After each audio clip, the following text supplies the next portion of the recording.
అక్క వెంట పడుతుంటే ఆపాడని వాళ్ళని ఎదుర్కొంటున్నాడని 8వ తరగతి చదువుతున్న బీసీ అబ్బాయి, స్కూల్ బాయ్ ఎవరికి అన్యాయం చేశాడండి అబ్బాయి? ఒక చిన్న అబ్బాయిని తీసుకెళ్ళి ఒక గోడౌన్ లాంటి దాంట్లో కొట్టి పెట్రోల్ పోసి తగలబెట్టారు. నీ కళ్ళ ముందు కనపడట్లేదా ఇవన్నీ? ఒక దళిత డాక్టర్ గారు మాస్క్ లేకుండా ఎట్లా పని చేయమంటారు అని అడిగినందుకు ప్రశ్నించే వాళ్ళు ఉంటే కుదరదు నా పరిపాలనలో అని చెప్పి ఒక తాలిబాన్ కంట్రీస్లో ఎలాంటి ఘోరమైన ట్రీట్మెంట్లు ఉంటాయో అలా ట్రీట్ చేయబడి ఆయన్ని వైజాగ్లో రోడ్ల మీద ఏడ్పించారండి. నా మనసులో నుంచి ఎప్పటికీ చెరిగిపోని దృశ్యాలు ఇవి.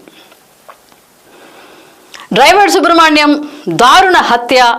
ఏకంగా శవాన్ని ఇంటికి వేసుకొని వచ్చి మట్టి చేసుకోండి, 2 లక్షలు పారేస్తా, ఇంకా నోరెత్తారంటే మీకున్న ఇంకో కొడుకుని కూడా నరికి పారేస్తా, చంపి పారేస్తా అని అల్టిమేటంలో వార్నింగ్లు ఇచ్చే స్థితికి